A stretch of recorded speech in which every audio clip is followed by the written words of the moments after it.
Mazi Okeke, once a prosperous farmer who later became lazy to farm, and he never heed to his wife's advice. Adamma, Mazi Okeke's wife, who always advised her husband. Ezinwanyi, the spirit yam who deceived Mazi Okeke. Once upon a time in a village called Abani, there lived a prosperous but sometimes lazy man named Mazi Okeke. He was known for his endless schemes to avoid hard work. One rainy day, after all the villagers had planted their crops and the sun began to shine through the clouds, Okeke was still lodging in his haunt. His wife, Adamma, scolded him. Nai, you should be out in the farm planting yams. Or do you think they will plant themselves? Okeke, everly the quick thinker, replied, Oh, Adamma, what do you know? I have a special relationship with the spirit of the land. They have promised me a bountiful harvest, even if I don't work myself to the bone like the others. Adama rolled her eyes.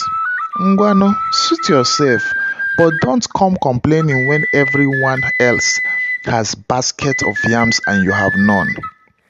Okeke smiled, convinced he would find a way to get a harvest without breaking a sweat. But as the weeks went by and he saw his neighbor's farm flourish, he became disturbed. His farm was empty, save for the weeds that happily sprouted without any effort from him. One night, Okeke sat outside his hut, scratching his head and mumbling, How can I get yams without tilling the soil like these other villagers? Suddenly, he heard a faint voice coming from the edge of the forest. Mazi Okeke. Okeke looked around, but no one was there. He heard the voice again, this time from a small patch of weeds near his farm. Mazi Okeke, it's me, the yam spirit. Yam spirit? Okeke whispered, his eyes wide. What do you want with me? It's a little company. Plant just one yam, but treat it like your closest friend, the yam spirit said. Okeke was delighted by the simplicity of the plan. He agreed immediately. The next day, he dug a small hole, planted a single yam, and watered it while speaking to it like an old friend. Ah, my dear yam, he said, grow tall and strong. I shall call you Ezinwanyi, the queens of yams. To his amazement, the yam sprouted quickly and grew to an enormous size, but it did more than just grow. The yam began talking back. Every morning, when Okeke came to the farm, he would greet Ezinwanyi, and the yam would respond with a deep, regal voice. Greetings, my friend Mazi Okeke. Word of the talking yam spread through Abani like wildfire. People came from far and wide to see the miracle. Okeke began charging visitors a small fee to hear Ezinwanyi speak, and he soon became quite wealthy. But as harvest seasons approached, the yam spirit grew restless. Mazi Okeke, Ezinwanyi said one morning, the time has come for you to fulfill your end of the bargain. Bargain kwa?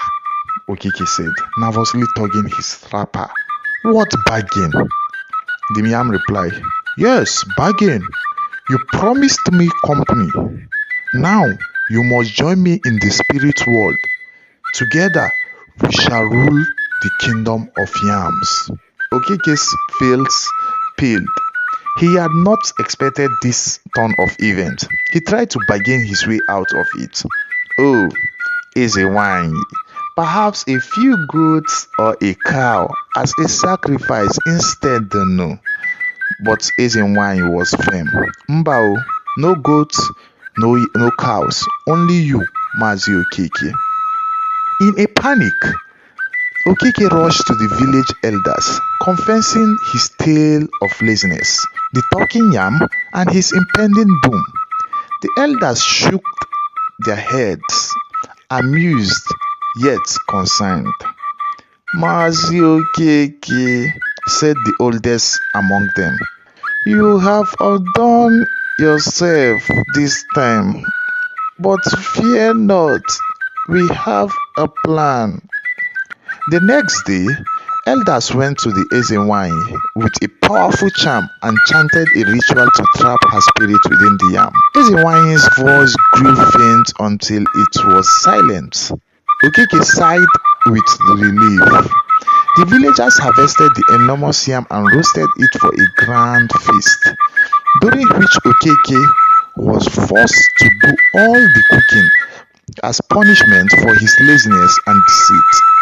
From that day forward, whenever Okeke saw a yam, he do shiver, remembering his close call with the spirit world.